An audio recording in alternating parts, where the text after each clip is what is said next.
Hello दोस्तों, welcome to my channel PR knowledge centre. आज मैं लाई हूँ आपके सामने घटना चक्र पूर्वावलोकन का लेक्चर नंबर 13 जो कि भारतीय राज्य व्यवस्था का है। तो एग्जाम तो बहुत ही नजदीक है। आरओ यूपीपीसीएस का 17 मार्च को एग्जाम है उसका भी। तो आप अपनी प्रिपरेशन को मजबूत बनाइए और घटना चक्र को देखिए। और सबके प्ले लिस्ट सारे सब्जेक्ट वाइज बनाए गए हैं प्ले लिस्ट भी, और इतने सारे टेस्ट करवाए जा रहे हैं आरओ यूपीपीसीएस यूपीएससी। तो आप हमारे चैनल को फटाफट ज्वाइन करिए, लाइक करिए, शेयर करिए। बहुत सारे लोग वीडियो देख के तो चले जाते हैं, ना तो लाइक करते हैं ना कमेंट्स करते हैं। तो प्लीज़ आप लाइक शेयर कमेंट्स ज़रूर करिए। आपके सपोर्ट की हमें बहुत ज़रूरत है और हमको आपको बहुत सारी चीज़ें प्रोवाइड करवाएंगे फ्री। और हम जल्दी ही आपको पीडीएफ भी प्रोवाइड करवाएंगे। आरओ का कंप्लीट बहुत सारा पीडीएफ देंगे। तो आप हमारे चैनल से बने रहिए और लाइक शेयर सब्सक्राइब करते रहिए। और अपनी तैयारी को मजबूत करने का एक ही तरीका होता है कि आप टेस्ट मल्टीपल टाइम दीजिए। जो भी गलतियां हो रही हैं, जो चीज़ आपको एडेड पॉइंट मिल रही है, आप उसको ऐड करिए, नोट्स बनाइए, रिवीजन करिए। तो हम करवा रहे हैं। साथ ही साथ पीवाईक्यू सारा का सारा 33 साल का पीवाईक्यू, आप समझ रहे हो? 33 साल का पीवाईक्यू, जो कि बहुत सारे क्वेश्चन ऐसे होते हैं जो यूपीएससी भी पीछे जाके पूछता है, मतलब पिछड़ा, मतलब किसी भी स्टेट पीसीएस का एग्जाम को उठा के पूछ लेता है। तो इस सबको अगर कर लेंगे इसमें, क्योंकि केवल यूपी पीसीएस का ही नहीं, घटना चक्कर में बहुत सारे सारे स्टेट का लगभग क्वेश्चन आंसर है इसमें। तो चलिए करते हैं स्टार्ट। तो चलिए आज हमको करना है राज्यपाल। इसके पहले सर ने रोशन सर ने आपको करवाया सुप्रीम कोर्ट, तो आज हम कराएंगे राज्यपाल और जो भी आगे सब मतलब टॉपिक्स आएंगे उनको। ठीक है। भारतीय राज्य में सरकार की व्यवस्था लगभग उसी प्रकार की होती है जैसे केंद्र में होती है ना। जैसे राज्यपाल स्टेट में होता है, वैसे ही सेंटर में कौन होता है? प्रेसिडेंट। ठीक है। तो संविधान के भाग 6 के अंतर्गत अध्याय 2 में अनुच्छेद 153 से 67 तक राज्य कार्यपालिका के संबंध में उल्लेख है। अनुच्छेद 154 के अनुसार राज्य की कार्यपालिका शक्ति किसमें निहित है? राज्यपाल में। अनुच्छेद 153 के अनुसार प्रत्येक राज्य के लिए एक राज्यपाल होगा, लेकिन 7वें संविधान संशोधन 1956 से एक ही व्यक्ति 2 या 2 से अधिक राज्यपाल भी नियुक्त किया जा सकता है। अनुच्छेद 155 के तहत राज्य के राज्यपाल की नियुक्ति भारत के राष्ट्रपति द्वारा की जाती है। समांतर राज्यपाल का कार्यकाल कितने वर्ष का होता है? 5 वर्ष की अवधि के लिए होता है। अनुच्छेद 156 क्लॉज 1 के तहत राज्यपाल राष्ट्रपति के प्रसाद पर्यंत अपना पद धारण करता है। अनुच्छेद 156 क्लॉज 2 के तहत राज्यपाल राष्ट्रपति को संबोधित करके हस्ताक्षर सहित लेख द्वारा अपना पद त्याग कर सकता है। अनुच्छेद 157 के अनुसार राज्यपाल के पद के लिए अर्हताएं क्या है? पहला, वह भारत का नागरिक हो। दूसरा, 35 वर्ष की आयु हो उसकी। और अनुच्छेद 166 के तहत राज्य सरकार के सभी कार्यकारी कार्य औपचारिक रूप से राज्यपाल के नाम से होते हैं। अनुच्छेद 202 क्लॉज 3 के अनुसार राज्यपाल की उपलब्धि, भत्ते और उनके पद से संबंधित अन्य राज्य की संचित निधि पर भारित होंगे। संविधान का अनुच्छेद 164 क्लॉज ए के अनुसार मुख्यमंत्री की नियुक्ति राज्यपाल द्वारा की जाएगी तथा अन्य मंत्रियों की नियुक्ति राज्यपाल मुख्यमंत्री की सलाह पर करेगा। अनुच्छेद 239 का क्लॉज 5 के अनुसार संघ राज्य क्षेत्र के दिल्ली के मुख्यमंत्री की नियुक्ति कौन करता है? राष्ट्रपति करते हैं। और अनुच्छेद 168 क्लॉज 1 के तहत अनुसार राज्यपाल राज्य विधानमंडल का अभिन्न अंग होता है। वह राज्य विधानसभा के सत्र को बुलाने या सत्रावसान करने या विघटित करने का शक्ति रखता है। राज्यपाल राज्य विधान परिषद के कुल सदस्यों के 1/6 भाग को नामित करता है। वह राज्य विधानसभा के लिए आंग्ल भारतीय समुदाय से एक सदस्य की नियुक्ति कर सकता था, परंतु 104वें संविधान संशोधन अधिनियम 2019 द्वारा अनुच्छेद 334 में संशोधन कर इस प्रावधान की अवधि को आगे न बढ़ाते हुए निष्प्रभावी कर दिया गया। अनुच्छेद 165 के तहत राज्यपाल उच्च न्यायालय या न्यायाधीश नियुक्त होने के लिए योग्य किसी व्यक्ति को राज्य का महाधिवक्ता नियुक्त करेगा। राज्य विधानमंडल द्वारा पारित किसी विधेयक पर राज्यपाल स्वीकृति दे सकता है या स्वीकृति रोक सकता है।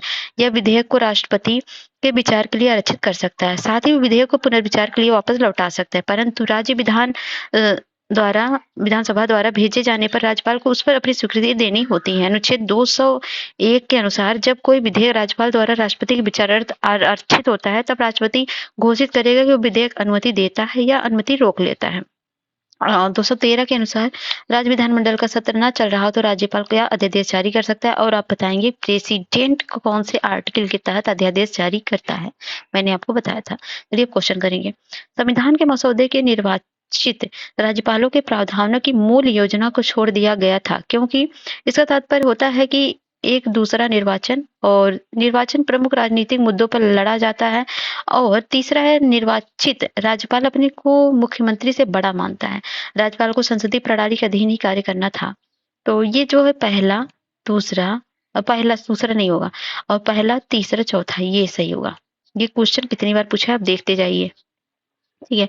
राज्य सरकार कार्यकारी अध्यक्ष संवैधानिक प्रमुख कौन है? तो अभी राज्यपाल। नेक्स्ट है, निम्नलिखित में से कौन राज्यपाल की नियुक्ति करता है? तो अभी आपको बताया गया राष्ट्रपति।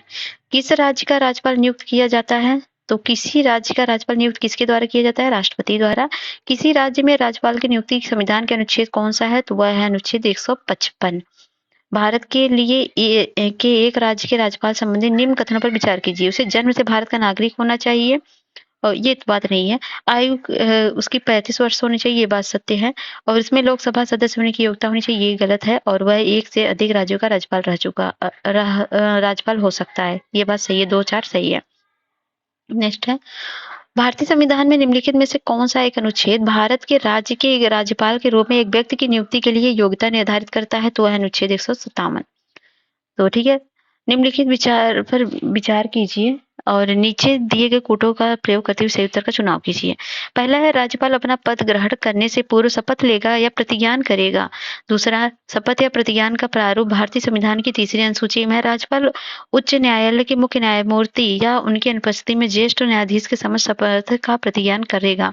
शपथ का प्रतिज्ञान की प्रक्रिया भारतीय संविधान के अनुच्छेद 159 में दी गई है। कौन सा सही है? तो पहला सही है और तीसरा, चौथा सही है, दूसरा सही नहीं है। ठीक है, तो 159 के अनुसार प्रत्येक राज्यपाल अपना पद ग्रहण करने से पहले उस राज्य के उच्च न्यायालय के या मुख्य न्यायमूर्ति या उसकी अनुपस्थिति में अन्य न्यायालय के उपलब्ध ज्येष्ठतम न्यायाधीश के समक्ष शपथ लेगा या प्रतिज्ञान करेगा। राज्यपाल के शपथ या प्रतिज्ञान का प्रारूप अनुच्छेद 159 में दिया गया है, ना कि भारतीय संविधान की तीसरी अनुसूची में। निम्नलिखित में से कौन सा राज्यपाल को पद की शपथ ग्रहण करवाता है? भारत का राष्ट्रपति, सर्वोच्च न्यायालय के मुख्य न्यायाधीश। तो इस देते हैं उच्च न्यायालय के मुख्य न्यायाधीश, ना कि सर्वोच्च न्यायालय के। ठीक है, अगला है 10वां, किस राज्य के गवर्नर के संबंध में निम्न कथनों पर विचार कीजिए। उसे राष्ट्रपति नियुक्त करते हैं, तो सही है। राष्ट्रपति की इच्छा अनुसार वह पद पर रहते हैं, ये भी सही है। उन्हें राज्य की कार्यपालिका शक्ति नहीं है, तो ये भी सही है। समानतः वो 5 वर्ष के लिए पद पर रहते हैं, ये भी सही है। नेक्स्ट है, किसी भारतीय राज्य के राज्यपाल से संबंधित निम्नलिखित कथनों पर कौन सा सत्य है? तो इसमें सत्य यह है कि यदि संबंधित राज्य की व्यवस्थापिका उसे पद से हटाए जाने का प्रस्ताव करती है तो वह पदावधि के पूर्व भी पदमुक्त किया जा सकता है। नेक्स्ट है, संविधान का अनुच्छेद 156 उपबंध है कि राज्यपाल अपने पद ग्रहण की तारीख से 5 वर्ष की अवधि तक पद धारण करेगा। इससे निम्नलिखित में से कौन सा निष्कर्ष निकाला जा सकता है? किसी राज्यपाल को उसकी पदावधि पूरी होने से पूर्व पद से नहीं हटाया जा सकता। दूसरा, कोई राज्यपाल 5 वर्ष की अवधि के बाद अपने पद पर बना नहीं रह सकता। तो दोनों ही कथन जो है ये सही नहीं है। तो अनुच्छेद 156(1) के अनुसार राज्यपाल राष्ट्रपति के प्रसाद पर्यंत पद धारण करता है, अतः राष्ट्रपति से अवधि पूर्व हटा भी सकता है। अनुच्छेद 156 क्लॉज 3 के अनुसार राज्यपाल अपने पद की अवधि समाप्त हो जाने पर भी तब तक अपने पद पर बना रहेगा जब तक उसका उत्तराधिकारी पद पर नहीं ग्रहण कर लेता। इस प्रकार दोनों ही कथन सही नहीं है। राज्यपाल किसके प्रति उत्तरदायी होता है? तो वह उत्तरदायी होता है राष्ट्रपति के। ठीक है, और निम्नलिखित में से कौन राष्ट्रपति की इच्छा तक ही पद पर बने रह सकते हैं? तो वह है राज्यपाल। निम्नलिखित में से कौन एक सही है? भारत में एक ही व्यक्ति को एक ही सीमा में 2 या 2 से अधिक राज्यों में राज्यपाल नियुक्त नहीं किया जा सकता, तो गलत है। और कौन सा सही है? तो ये भारत के संविधान में राज्यपाल को उसके पद से हटाने की कोई भी प्रक्रिया कथित नहीं है। तो संविधान में राज्यपाल को हटाने की प्रक्रिया का वर्णन नहीं है। अनुच्छेद 156 क्लॉज 1 के प्रावधान है कि राज्यपाल राष्ट्रपति के प्रसाद पर्यंत पद धारण करेगा। 153 में परंतु के तहत एक ही व्यक्ति 2 या 2 से अधिक राज्यों का राज्यपाल हो सकता है। अनुच्छेद 217 क्लॉज 1 के अनुसार राष्ट्रपति द्वारा उच्च न्यायालयों के न्यायाधीशों की नियुक्ति की जाती है। अनुच्छेद 239 का क्लॉज 5 के तहत संघ राज्य क्षेत्र दिल्ली के मुख्यमंत्री संघ राज्य क्षेत्र सरकार अधिनियम 1963 के तहत पुडुचेरी संघ राज्य क्षेत्र के मुख्यमंत्री की नियुक्ति राष्ट्रपति द्वारा की जाती है। जम्मू एवं कश्मीर के राज्यपाल की नियुक्ति कौन करता है? तो भारत के राष्ट्रपति करते हैं। जैसे जम्मू और कश्मीर राज्य के कार्यकारी अध्यक्ष का पद सन 1965 में सदर ए रियासत से राज्यपाल में बदल दिया गया। बदल दिया गया जम्मू कश्मीर राज्य के संविधान में 6ठे संशोधन द्वारा। भारत में संघ राज्यों का प्रशासन होता है किसमें? तो राष्ट्रपति द्वारा।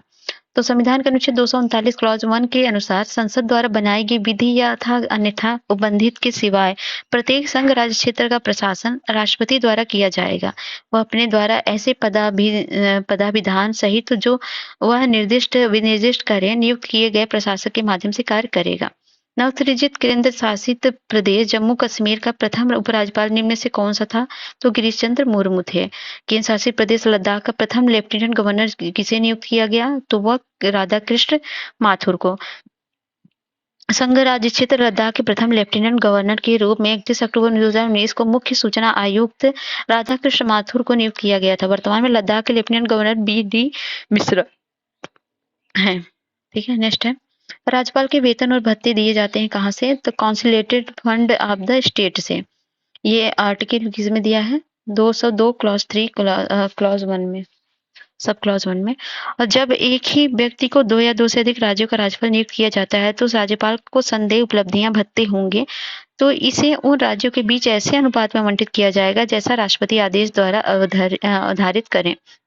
भारतीय संविधान के भाग 6 के तहत अनुच्छेद 158 क्लॉज 3 ए में अंतर्गत ये प्रावधान किया गया है कि जब एक व्यक्ति 2 या 2 से अधिक राज्यों का राज्यपाल नियुक्त किया जाता है तो उसे संदेह उपलब्धियां और भत्ते उन राज्यों के बीच ऐसे अनुपातिक आवंटित किए जाएंगे जैसा राष्ट्रपति के आदेश से अवधारित होगा।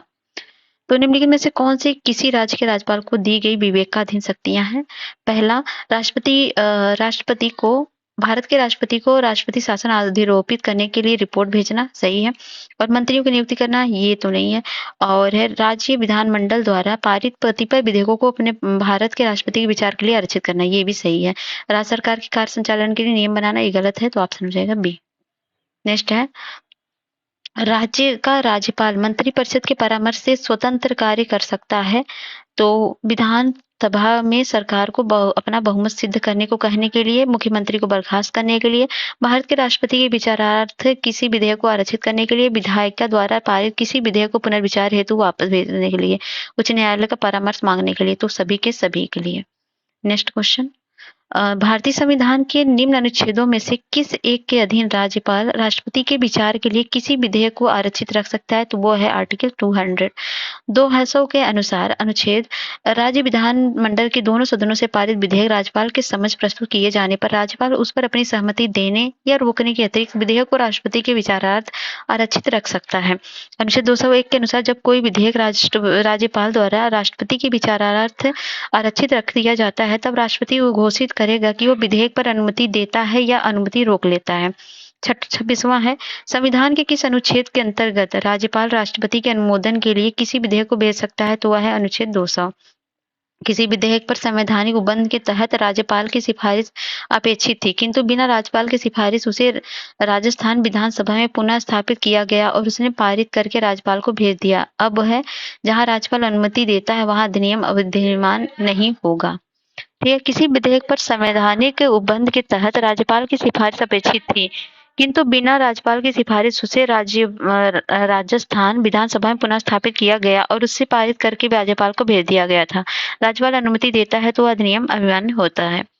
भारतीय संविधान के निम्नलिखित में से कौन सा अनुच्छेद राज्यपाल को अध्यादेश जारी करने की शक्ति प्रदान करता है? तो वह अनुच्छेद 213। और किस राज्य के राज्यपाल संविधान के निम्नलिखित में से किस अनुच्छेद के अंतर्गत विधानमंडल के अवकाश के दौरान अध्यादेश जारी करते हैं? तो वह अनुच्छेद 213। किसी राज्य के राज्यपाल द्वारा जारी ऑर्डिनेंस का अनुमोदन होना आवश्यक है, किसके द्वारा? राज्य की विधायिका द्वारा। ठीक है, भारतीय संविधान के किस अनुच्छेद के तहत राज्यपाल को विधानमंडल के विश्रांति काल में अध्यादेश जारी करने की शक्ति प्रदान है? तो अभी आपको पता है 213। निम्न से किसकी नियुक्ति राज्य का राज्यपाल नहीं करेगा? तो मुख्यमंत्री की करेगा, सदस्य राज्य लोक सेवा आयोग का करेगा, उच्च न्यायालय के न्यायाधीश का नहीं करेगा। भारतीय संविधान के अनुच्छेद 217 क्लॉज 1 के अनुसार उच्च न्यायालय के न्यायाधीशों की नियुक्ति राष्ट्रपति द्वारा की जाती है जबकि राज्य के मुख्यमंत्री की नियुक्ति राज्यपाल द्वारा की जाती है। 33 निम्नलिखित कथनों पर विचार कीजिए, नीचे दिए गए कोट का सही उत्तर का चुनाव कीजिए। राज्यपाल को उच्च न्यायालय के न्यायाधीशों की नियुक्ति का अधिकार नहीं है, सही है। वो विधानमंडल का हिस्सा नहीं है, तो वो क्यों नहीं है? वो तो है, उन्हें विधान परिषद में कुछ सदस्यों को मनोनीत करने का अधिकार है, ये भी सही है। उनके पास कोई न्यायिक शक्ति नहीं, गलत है, क्यों नहीं है? बहुत सारी न्यायिक शक्तियां हैं। ठीक है, अगला है राज्यपाल के संदर्भ में निम्नलिखित में से कौन सा कथन सत्य नहीं है? तो मृत्युदंड को क्षमा कर सकता है, ये नहीं, तो राष्ट्रपति ही कर सकते हैं। नेक्स्ट है कारण है, कथन कारण है। तो कथन है पहले कथन है, राष्ट्रपति राज्यपालों पर उनके किसी भी कार्य के लिए न्यायालय में मुकदमा नहीं चलाया जा सकता, राष्ट्रपति पर महाभियोग चलाया जा सकता है और राज्यपालों को संवैधानिक कृतियों के आधार पर पदच्युत किया जा सकता है। तो इसमें दूसरा तो सही है, लेकिन इसमें ये पहला गलत है, तो ऑप्शन हो जाएगा डी। ठीक है, अगला है, किसी राज्य के राज्यपाल के विरुद्ध उसकी पदावधि के दौरान किसी न्यायालय में कोई दंडित कार्रवाई नहीं की जाए, गलत है पहले ही। नहीं, किसी राज्य के राज्यपाल के विरुद्ध उसकी पदावधि के दौरान किसी न्यायालय में कोई दंडित कार्रवाई संस्थित नहीं की जाएगी। किसी राज्य के राज्यपाल की उपलब्धियां और भत्ते उनकी पदावधि के दौरान कम नहीं किए जाएंगे, दोनों कथन सत्य हैं। तो कथन संविधान के अनुच्छेद 361 के संदर्भ में, कथन 2 अनुच्छेद 258 के संदर्भ में सही है। अनुच्छेद 361 के खंड 2 में यह उपबंधित है कि राष्ट्रपति राज्यपाल के विरुद्ध उसकी पदावधि के दौरान किसी न्यायालय में किसी भी प्रकार की दंडित कार्रवाई संस्थित नहीं की जाएगी या चालू नहीं रखी जाएगी। भारतीय संविधान का अनुच्छेद 158 राज्यपाल के पद के लिए शर्तें विषय के संबंधित इसके खंड 4 के प्रावधानानुसार राज्यपाल की उपलब्धियां और भत्ते उनकी पदावधि के दौरान कम नहीं किए जाएंगे। निम्नलिखित में से क्या सत्य नहीं है? तो मंत्रियों द्वारा राष्ट्रपति का राज्यपाल को दिए गए सलाह को जांचने के लिए न्यायालय अधिकृत है, गलत है। बाकी सब सही है। तो संविधान के अनुच्छेद 74 क्लॉज 2 के अनुसार इस प्रश्न की किसी न्यायालय में जांच नहीं की जाएगी कि क्या मंत्रियों ने राष्ट्रपति को कोई सलाह दी है, और यदि दी है तो क्या दी है। ऐसी ही व्यवस्था राज्यपाल के संदर्भ में अनुच्छेद 163 क्लॉज 3 में प्रदान की गई है। अन्य सभी विकल्प सही है। भारत के संविधान के निम्नलिखित में से किसके विरुद्ध अभियोग चलाने का प्रावधान नहीं है? तो वो राज्यपाल के विरुद्ध नहीं है, और राष्ट्रपति के लिए मुख्य न्यायाधीश और उपराष्ट्रपति के लिए महाभियोग चलाया जाता है। भारत में किसी राज्य की राज्यपाल बनने वाली पहली महिला कौन है? तो है सरोजिनी नायडू, जो 15 अगस्त 1947 से 2 मार्च 1949 तक उत्तर प्रदेश की राज्यपाल रही थी। निम्नलिखित में से कौन स्वतंत्र भारत के किसी राज्य की प्रथम महिला राज्यपाल थी? तो वह अभी आपने पढ़ा, सरोजिनी नायडू। प्रतिवर्ष 13 फरवरी को महिला दिवस मनाया जाता है, किसकी स्मृति में? तो सरोजिनी नायडू। 13 फरवरी को सरोजिनी नायडू की स्मृति में महिला दिवस मनाया जाता है। सरोजिनी नायडू का जन्म 13 फरवरी 1879 में हुआ था। पश्चिम बंगाल की प्रथम महिला राज्यपाल कौन थी? पश्चिम बंगाल की बात हो रही थी, कौन थी? पद्मजा नायडू। नेक्स्ट है, मध्य प्रदेश के निम्नलिखित राज्यपालों में से भारत की संविधान की सभा के सदस्य कौन नहीं थे? तो इसमें जो HD पाटस्कर, निरंजन नाथ वांचू, सत्यनारायण सिन्हा और KC रेड्डी। तो मध्य प्रदेश के प्रश्नगत राज्यपालों में से HB पाटस्कर और सत्यनारायण सिन्हा और KC रेड्डी भारत के संविधान के सदस्य रहे थे, जबकि निरंजन तथा वांचू संविधान सभा के सदस्य नहीं रहे थे। विकल्पों में से कोई उत्तर प्राप्त न होने के कारण मध्य प्रदेश लोक सेवा आयोग ने मूल्यांकन से बाहर रखा। मध्य प्रदेश के निम्नांकित राज्यपालों में से कौन हरियाणा के मुख्यमंत्री रहे हैं? तो है डॉक्टर भगवत दयाल शर्मा। तो डॉक्टर भगवत दयाल हरियाणा राज्य के पहले मुख्यमंत्री 1966-67 के रहे थे तथा 1980-84 के दौरान मध्य प्रदेश के राज्यपाल थे। वे उड़ीसा के भी राज्यपाल 1977-80 के रहे हैं। ठीक है, राजस्थान के राज्यपाल जिन्हें बर्खास्त किया गया था वो कौन थे? रघुकुल तिलक थे। भारत में सर्वप्रथम बर्खास्त किए गए राज्यपाल तमिलनाडु के राज्यपाल प्रभुदास पटवारी थे, जिन्हें अक्टूबर 1980 में बर्खास्त किया गया था। अगस्त 1981 में राजस्थान के राज्यपाल रघुकुल तिलक को बर्खास्त किया गया था, जो कि राजस्थान ऐसे पहले राज्यपाल थे। अब ये है राजस्थान, ये राज्य है, राज्यपाल हैं, तो 2022 का है।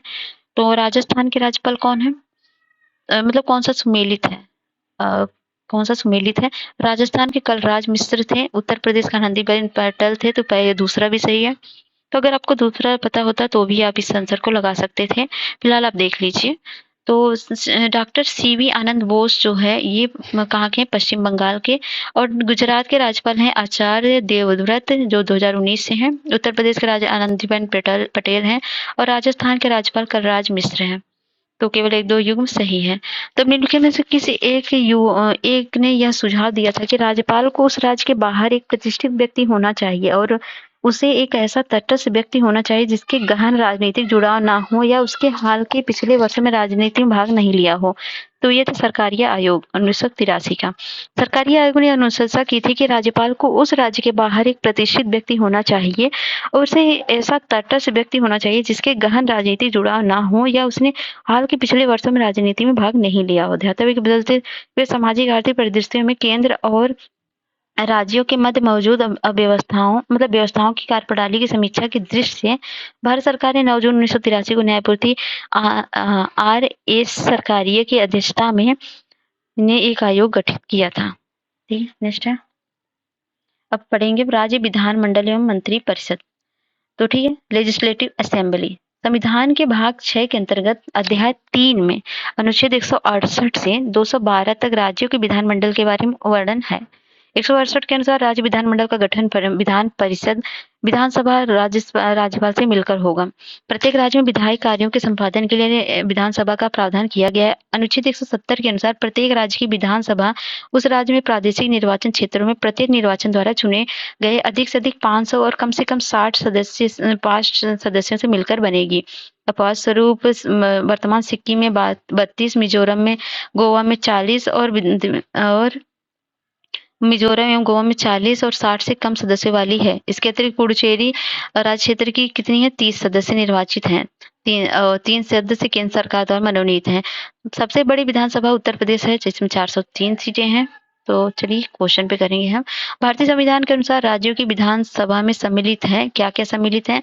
तो विधान परिषद, राज्यपाल और विधानसभा। तो ये हो जाएगा ऑप्शन आपका सी है। तो मतलब ये होगा, अच्छा, विधानसभा में राज्यपाल और ये राज्यपाल, विधानसभा में विधान परिषद तथा इसका अस्तित्व। सही है।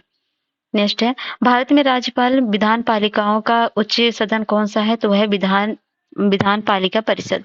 संविधान के अनुच्छेद 168 क्लॉज 2 के अनुसार जहां किसी राज्य के विधानमंडल के 2 सदन हैं, वहां एक का नाम विधान परिषद और दूसरे का नाम विधानसभा होता है।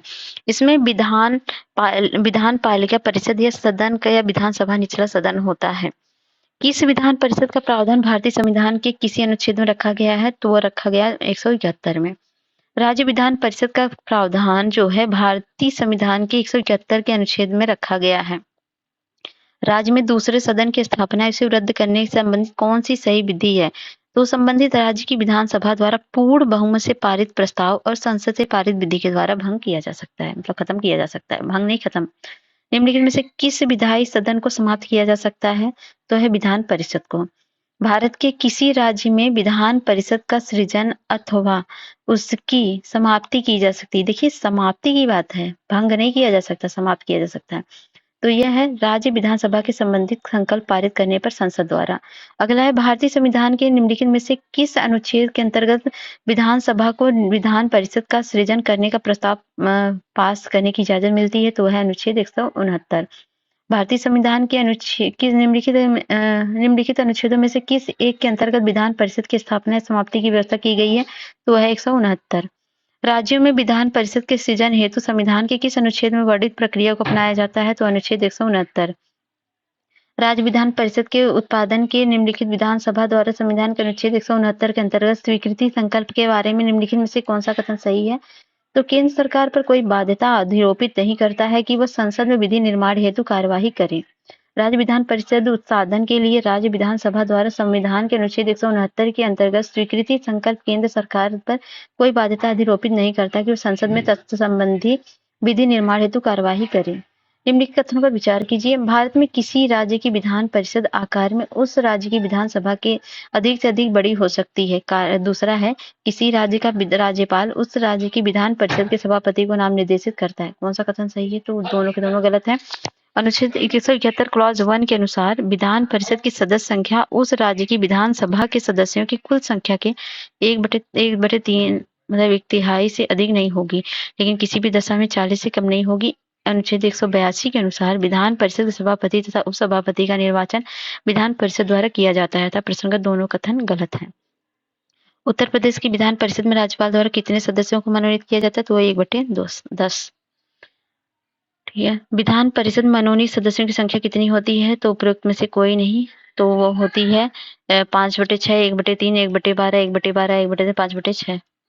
नेक्स्ट है, राज्य विधान परिषद में के विषय में क्या सही है? तो इसका कार्यकाल 6 वर्ष का होता है। ये एक अस्थायी सदन है, तो ये इसका कार्यकाल, राज्य विधान परिषद का कार्यकाल 6 वर्ष होता है, तो गलत है।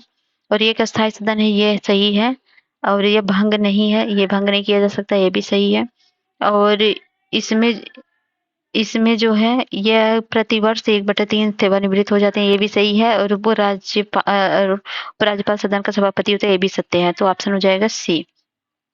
तो यहाँ पर पढ़ लीजिए इसके बारे में अच्छे से।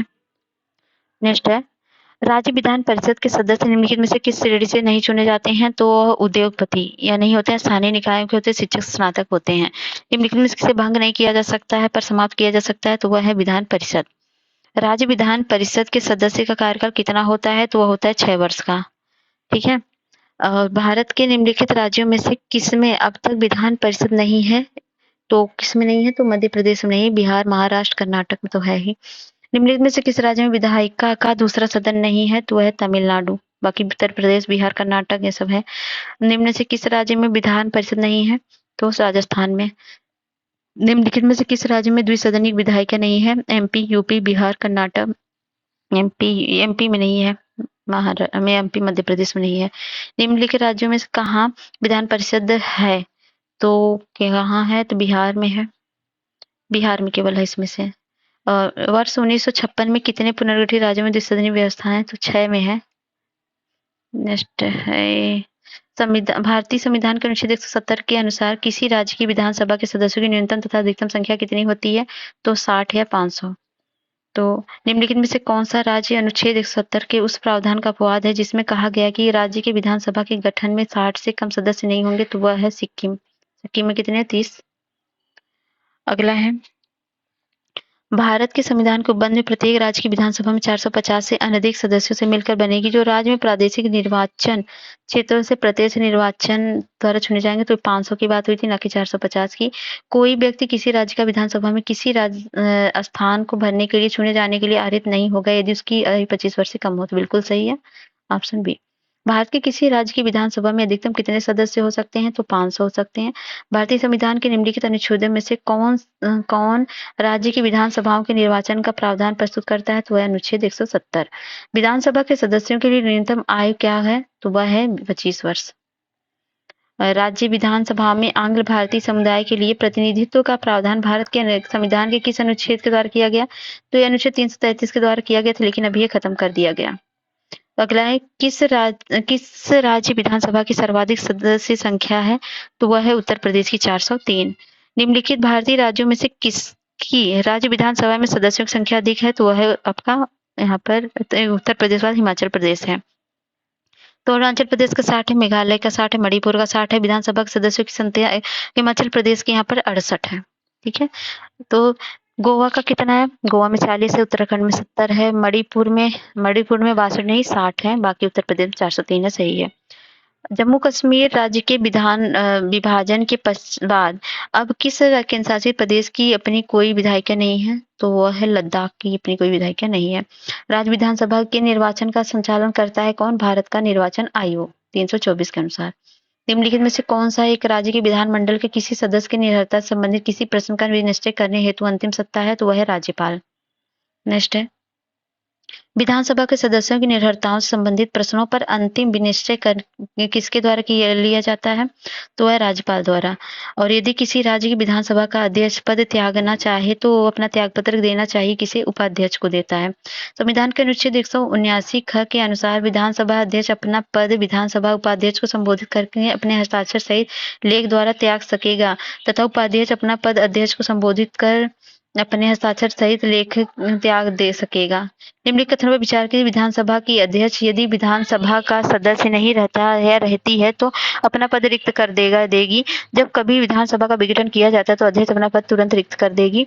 तो इसमें जो पहला सही दूसरा गलत है। ठीक है। अब यहाँ पर देखिए 40वां विधानसभा के विघटन के बाद भी उसका अध्यक्ष पद पर बना रहता है विधानसभा के विघटन बाद गठित विधानसभा की पहली बैठक से ठीक पूर्व तक। अगला है मिलान करना है रमेश पावड़कर ये है विधानसभा के नवनिर्वाचित अध्यक्ष है और राज्य है यूपीपीसी 2022 पूछा गया।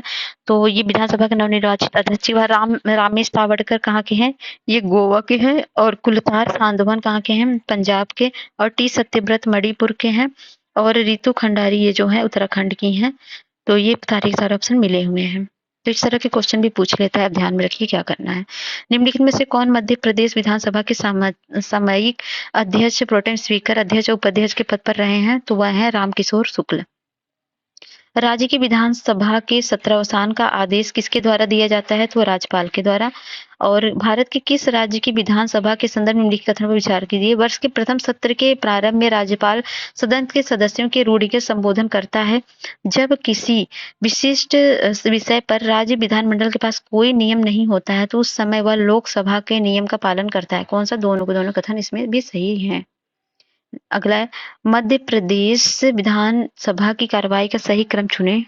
तो इसमें सही क्रम ये हो जाएगा, पहले शपथ लेंगे, फिर होगा राज्यपाल का अभिभाषण होगा, फिर मंत्रियों का परिचय होगा, फिर निधन संबंधी उल्लेख होगा। तो ऑप्शन हो जाएगा बी। अगला है, राजस्थान विधानसभा में लोक महत्व के लिए किसी विषय पर स्थगन प्रस्ताव की प्रक्रिया के नियम के संबंध में निम्नलिखित में कौन सा कथन सही है? प्रस्ताव प्रस्तुत करने हेतु अध्यक्ष की सहमति आवश्यक है। प्रस्ताव द्वारा विशेषाधिकार का प्रश्न उठाया जा सकता है। प्रस्ताव हाल ही में घटित किसी विशिष्ट घटना तक सीमित रहेगा। एक बैठक में एक से अधिक प्रस्ताव प्रस्तुत नहीं होंगे। तो इसमें जो होगा सही ACD सही है। राज्य विधानमंडल राज्य विधानमंडल की बैठक आयोजित करने के लिए कोरम क्या है? तो कोरम है 10 सदस्यों या कुल सदस्यों का 10वां हिस्सा जो अधिक हो। राजस्थान विधानसभा की प्रक्रिया तथा कार्य संचालन संबंधी नियमों के अनुसार निम्नलिखित में से कौन विभाग प्राक्कलन समिति के नियंत्रणाधीन है? तो वह है गृह विभाग। ठीक है, नेक्स्ट है अगला है, राज्य विधानसभा निम्नलिखित में से किसके निर्वाचन भाग लेती है? भारत के राष्ट्रपति, भारत के उपराष्ट्रपति या राज्यसभा के सदस्यों या राज्य विधान परिषद के सदस्यों के लिए? तो वो लेती है भारत के राष्ट्रपति के लिए, राज्यसभा के सदस्यों के लिए और राज्य विधान परिषद के सदस्यों के लिए। तो ऑप्शन हो जाएगा बी। निश्चित राज्य की संचित निधि का संचालन किया जाता है उपरोक्त में से किसी द्वारा नहीं, मतलब राज्य के राज्यपाल द्वारा नहीं, मुख्यमंत्री द्वारा, इन सबके द्वारा नहीं, बल्कि राज्य संचित निधि का संचालन विधानमंडल द्वारा किया जाता है। 51वां क्वेश्चन है, निम्नलिखित में से कौन सा राज्य की आकस्मिक निधि की स्थापना के लिए उत्तरदायी है? तो वह किसी राज्य का विधानमंडल। फिर नेक्स्ट है, भारतीय संविधान के अनुच्छेद 162 के शीर्षक के संबंध में कथन में से कौन सही है? तो राज्य की कार्यपालिका शक्ति का विस्तार। राज्यों में विधायिका का गठन होता है, वह 168 के अनुसार होता है और विधानसभा में अध्यक्ष तथा उपाध्यक्ष होते हैं 178, अनुच्छेद 178 और सदस्यों के वेतन भत्ते बांटे जाते हैं 195 और वित्त विधेयक होता है 199। ठीक है, तो ऑप्शन हो जाएगा सी। तो यहाँ पर दिया है, तो यहाँ पर राज्य विधायिका का गठन 168, राज्य विधानसभा में अध्यक्ष उपाध्यक्ष 178, वेतन जो है 195 और धन विधेयक 199 में है। धन विधेयक के अतिरिक्त एक विधेयक जो विधानसभा के प्रथम बार पारित कर दिया हो विधान परिषद में कितने माह तक पड़ा रह सकता है? तो वह 3 महीने से अधिक तक नहीं पड़ा रह सकता। ठीक है, विधान परिषद किसी साधारण विधेयक को निम्नलिखित में से किस अवधि तक रोक सकता है? तो वह रोक सकता है 4 महीने तक। अनुच्छेद 197 के तहत धन विधेयक से भिन्न विधेयक को विधान परिषद प्रथम बार में 3 माह तथा विधान सभा पुनः पारित किए जाने पर 1 माह के तक रोक सकता है। टोटल 4 महीने तक। राज्य में धन विधेयक प्रस्तुत किया जा सकता है केवल विधानसभा में, और यदि बजट विधानसभा में पुनः स्थापित होने के पूर्व खुल जाए तो क्या होगा? तो इससे होगा कि वित्त मंत्री को त्यागपत्र देना होगा। ठीक है, नेक्स्ट है, राज्य विधानसभा में कोई भी धन विधेयक पुनः स्थापित किया जा सकता है बगैर राज्य के राज्यपाल की संस्तुति के। भारत के संविधान के किस अनुच्छेद के अनुसार राज्य के राज्यपाल द्वारा मुख्यमंत्री को नियुक्त किया जाता है? तो वह है अनुच्छेद 164। किसी राज्य के मुख्यमंत्री से संबंधित निम्नलिखित कथनों में से कौन सा सही नहीं है? तो मुख्यमंत्री राज्यपाल के द्वारा नियुक्त किए जाते सही है। मुख्यमंत्री समानतः मुख्यमंत्री मंत्रिपरिषद की बैठकों की अध्यक्षता करते हैं, ये भी सही है। राज्यपाल मुख्यमंत्री की सलाह पर अपने समस्त कृत्यों का प्रयोग करते हैं, तो ये गलत है। तो उनके पास अपना खुद का भी होता है। राज्य में मुख्यमंत्री सहित मंत्रिपरिषद में मंत्रियों की न्यूनतम संख्या कितनी होती है? तो 12। मुख्यमंत्री से संबंध निम्नलिखित में से कौन सा कथन एक सही नहीं है? तो वह साधारणतः राज्यपाल द्वारा चयनित होता है, तो गलत है। तो अनुच्छेद 164 क्लॉज 1 के अनुसार मुख्यमंत्री की नियुक्ति राज्यपाल करेगा और अन्य मंत्रियों की नियुक्ति राज्यपाल मुख्यमंत्री की सलाह पर करेगा। तो स्पष्ट है कि राज्यपाल मुख्यमंत्री की औपचारिक नियुक्ति करता है, ना कि उसका चयन करता है। विधान परिषद का सदस्य निर्वाचित हुए कोई मंत्री किस समय तक पद पर बना रह सकता है? तो 6 महीने तक। नेक्स्ट है, भारत के संविधान के अनुसार कोई भी ऐसा व्यक्ति जो मतदान के लिए योग्य है किसी राज्य में 6 माह के लिए मंत्री बनाया जा सकता है, तब भी जब वह उस राज्य के विधानमंडल का सदस्य नहीं है। लोक प्रतिनिधित्व अधिनियम 1951 के अनुसार कोई भी ऐसा व्यक्ति जो दंडित अपराध के अंतर्गत दोषी पाया जाता है और जिसे 5 वर्ष के लिए कारावास का दंड दिया जाता है, चुनाव लड़ने के लिए अस्थायी तौर पर अपन निर्धारित हो जाता है, भले ही वह कारावास से मुक्त हो चुका हो। तो ऑप्शन हो जाएगा डी, कोई सही नहीं है। तो यहाँ पर दिया गया है, संविधान में अनुच्छेद 164 क्लास 4 के अनुसार कोई व्यक्ति विधानमंडल का सदस्य न होने पर 6 महीने की अवधि के लिए मंत्री बनाया जा सकता है। साथ ही अनुच्छेद 173 के अनुसार कोई भी व्यक्ति किसी राज्य में विधानमंडल के लिए स्थान भरने के लिए चुना भी जा सकता है। तो ठीक है, पढ़ लीजिएगा इसको। 65 है, राज्य सरकार के मंत्रियों के वेतन एवं भत्तों का निर्धारण किया जाता है, तो ये राज्य विधानसभा द्वारा। निम्नलिखित में मुख्यमंत्री के संवैधानिक कर्तव्यों का दिए गए कूट की सहायता से चयन कीजिए। मुख्यमंत्री राज्य के कार्यों का प्रशासन संबंधी निश्चित राज्यपाल को संसूचित करता है। मुख्यमंत्री विधान परिषद प्रस्तावनाओं के बारे में राज्यपाल को संसूचित करता है। मुख्यमंत्री राष्ट्रीय विकास परिषद की बैठकों में भाग लेता है। मुख्यमंत्री की किसी विषय को जिस पर किसी मंत्री ने विनिश्चय कर लिया हो किंतु मंत्रिपरिषद ने विचार नहीं किया है, राज्यपाल द्वारा अपेक्षा किए जाने पर परिषद के समक्ष रखवाता है। तो ये पहला, दूसरा, चौथा सही है, तीसरा गलत है। मुख्यमंत्री राष्ट्रीय विकास परिषद की बैठक में भाग लेता है तो नहीं लेता है।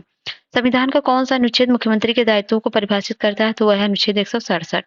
कथन कारण है, न्यायालय मंत्रियों द्वारा राज्यपाल को दी गई सलाह की समीक्षा नहीं कर सकते हैं और भारतीय संविधान में राज्यों के मंत्रियों के लिए विधिक उत्तरदायित्व नहीं है। तो कथन कारण सही है, कारण कथन की व्याख्या भी कर रहा है। अगला है, जम्मू एंड कश्मीर मुख्यमंत्री की कार्यावधि कितनी होती है? तो 5 वर्ष की होती, पहले 6 वर्ष की होती थी। भारत के किस राज्य में सर्वप्रथम महिला मुख्यमंत्री हुई? तो वह था आपका उत्तर प्रदेश में, महिला सुचेता कृपलानी 1963 में।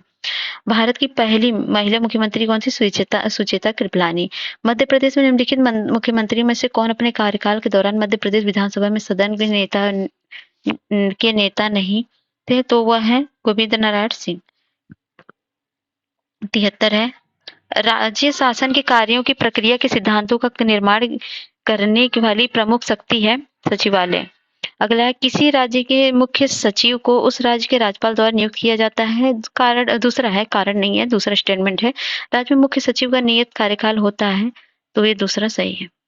ठीक है, राज्य सचिवालय के प्रशासन में मंत्रिमंडल को जाने वाली सभी नस्तियां जिसके माध्यम से भेजी जानी आवश्यक है वह है मुख्य सचिव। 1992 में अयोध्या घटना के पश्चात कुछ प्रदेशों में विधानसभाएं भंग कर दी गई थी। नीचे दिए गए प्रदेशों में किसकी विधानसभा भंग नहीं की गई थी? तो वो था बिहार। तो बिहार में क्योंकि उस टाइम नेशनल इमरजेंसी लगी थी, 1 मिनट, तो बिहार में क्योंकि उस टाइम क्या था? नेशनल इमरजेंसी, तो इसलिए ये नहीं किया गया था। नेक्स्ट है, तो जो है बिहार में जो है उस समय इमरजेंसी लगी थी और संविधान सभा भंग थी।